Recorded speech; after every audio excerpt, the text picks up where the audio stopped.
বিসমিল্লাহির রহমানির রহিম। বদরের যুদ্ধ মুসলমানদের কাছে লজ্জাজনকভাবে হেরে গিয়েছিল। মক্কার কুরাইশেরা প্রতিশোধের আগুন জ্বলেছিল তারা, আর সেই প্রতিশোধ নিতে 3000 সৈন্য নিয়ে তারা হামলা করেছিল মদিনায়। অন্যদিকে মুসলমানরা ছিল মাত্র 1000 জন, শেষ পর্যন্ত 700 জন। কি হয়েছিল সেদিন উহুদের প্রান্তরে? কেন জয়ের একদম কাছাকাছি গিয়েও হেরে গিয়েছিল মুসলমানরা? আজ জানবো উহুদের যুদ্ধ, হৃদয় বিদারক ইতিহাস। যুদ্ধের পটভূমি হিজরি 3য় সন 7 শাওয়াল মোতাবেক 625 খ্রিস্টাব্দে 23 মার্চ শনিবার বদর যুদ্ধে কুরাইশদের 70 জন নেতা মারা যায়। তাদের ব্যবসা বাণিজ্য বন্ধ হয়ে যায়। নেতা আবু সুফিয়ান তার স্ত্রী হিন্দার উস্কানিতে এই যুদ্ধের ব্যবস্থা করেন। তারা 3000 সৈন্য, 3000 উট, 200 ঘোড়া, 700 বর্ম নিয়ে মদিনার দিকে রওনা দেয়। তাদের সাথে ছিল 15 জন মহিলা, যারা সৈন্যদেরকে উত্তেজিত করছিল। খবর পেয়ে রাসূলুল্লাহ সাল্লাল্লাহু আলাইহি সাল্লাম সাহাবীদেরকে নিয়ে পরামর্শ করেন। বয়স্ক সাহাবীরা মদিনায় থেকেই প্রতিরক্ষা করার চেষ্টা করেন, কিন্তু তরুণ সাহাবীরা যারা বদরে অংশ নিতে পারেননি, তারা মাঠে গিয়ে যুদ্ধ করার জন্য উদ্গ্রীব করেন। শেষ পর্যন্ত রাসূল সাল্লাল্লাহু আলাইহি সাল্লাম মাঠে গিয়ে যুদ্ধ করার সিদ্ধান্ত নেন।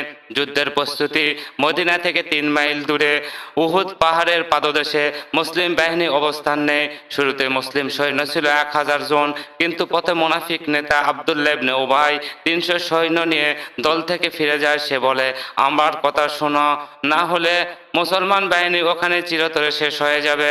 রাসূল সাল্লাল্লাহু আলাইহি সাল্লাম একটি সাধারণ যুদ্ধের কৌশল নেন। তিনি উহুদ পাহাড়কে পিছনে রাখেন, আর পাহাড়ের একটি গুরুত্বপূর্ণ গিরিপথ যেখান দিয়ে শত্রুরা পিছন থেকে আক্রমণ করতে পারেন, সেখানে 50 জন তীরন্দাজ সাহাবীকে বসে দেন। তাদের নেতা ছিল আব্দুল্লাহ ইবনে জুবাইর রাদিয়াল্লাহু তাআলা আনহু। রাসূল সাল্লাল্লাহু আলাইহি সাল্লাম তাদেরকে কঠোরভাবে আদেশ দেন, আমরা জিতিবে হারি, তোমরা এই গিরিপথ ছাড়বে না। যদি দেখতে পাও আমাদের লাশে পাখি ঠোকাচ্ছে, তবুও তোমরা স্থান পরিত্যাগ করবে না। যুদ্ধ শুরু, মুসলমানদের বিজয়। যুদ্ধ শুরু হলো প্রথমে মুসলমান বীর হযরত আলী রাদিয়াল্লাহু তাআলা আনহু, হামজা রাদিয়াল্লাহু তাআলা আনহু, আবু দুজান রাদিয়াল্লাহু তাআলা আনহু এর বিরুদ্ধে কুরাইশ বাহিনী পিছু হটতে শুরু করলো। মুসলমানের পায়ে জিতেই গিয়েছিল। কুরাইশেরা পালাতে শুরু করলো। তাদের ফেলে যাওয়া মালামালপত্র এবং জিনিসপত্র মুসলমান সৈন্যরা দখল করতে লাগলো। দূর থেকে এই দৃশ্য দেখে গিরিপথে থাকা 50 জন তীরন্দাজের মধ্যে 40 জন ভাবলো যুদ্ধ তো শেষ, গনিমতের মাল সংগ্রহ করতেছে।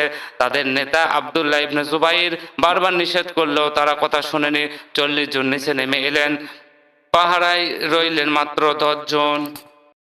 এই সুযোগ অপেক্ষাতেই ছিল কুরাইশদের সেরা অশ্বহারী নেতা খালিদ বিন ওয়ালিদ। তিনি তখন মুসলমান হননি। তিনি তার 200 ঘোড়া সহ খালি গিরিপথ দিয়ে পিছন থেকে মুসলমানদের উপর ঝাঁপিয়ে পড়েন। মুহূর্তে যুদ্ধের মোড় ঘুরে যায়। সামনে থেকে পালিয়ে যাওয়া কুরাইশেরা আবার ফিরে আসে। মুসলমানরা দুই দিক থেকে ঘেরাও হয়ে যায়। চারদিকে ছড়িয়ে পড়ে মুহাম্মদ সাল্লাল্লাহু আলাইহি ওয়াসাল্লাম শহীদ হয়েছেন এই গুজব। এতে মুসলিম বাহিনী দিশারা হয়ে যায়।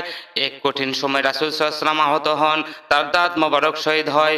লোহার টুপি ভেঙে মাথায় ঢুকে যায়। চেহারা রক্তারক্ত হয়ে যায়। তাকে রক্ষা করতে এগিয়ে আসেন আবু বকর, ওমর, আলী, তালহা, জুবাইর রাদিয়াল্লাহু তাআলা আনহু সহ আরো সাহাবী। শাহাদাত ও শিক্ষা। এই যুদ্ধে মুসলমানদের 70 জন সাহাবী শহীদ হন। তাদের মধ্যে ছিলেন রাসূল সাল্লাল্লাহু আলাইহি ওয়াসাল্লামের প্রিয় চাচা, ইসলামের সিংহ পুরুষ হামজা রাদিয়াল্লাহু তাআলা আনহু। তাকে শহীদ করেন ওয়াসি নামের এক গোলাম। হিন্দা তার কলিজা বের করে চিবিয়ে খান। অন্যদিকে কুরাইশদের 22 জন মারা যায়।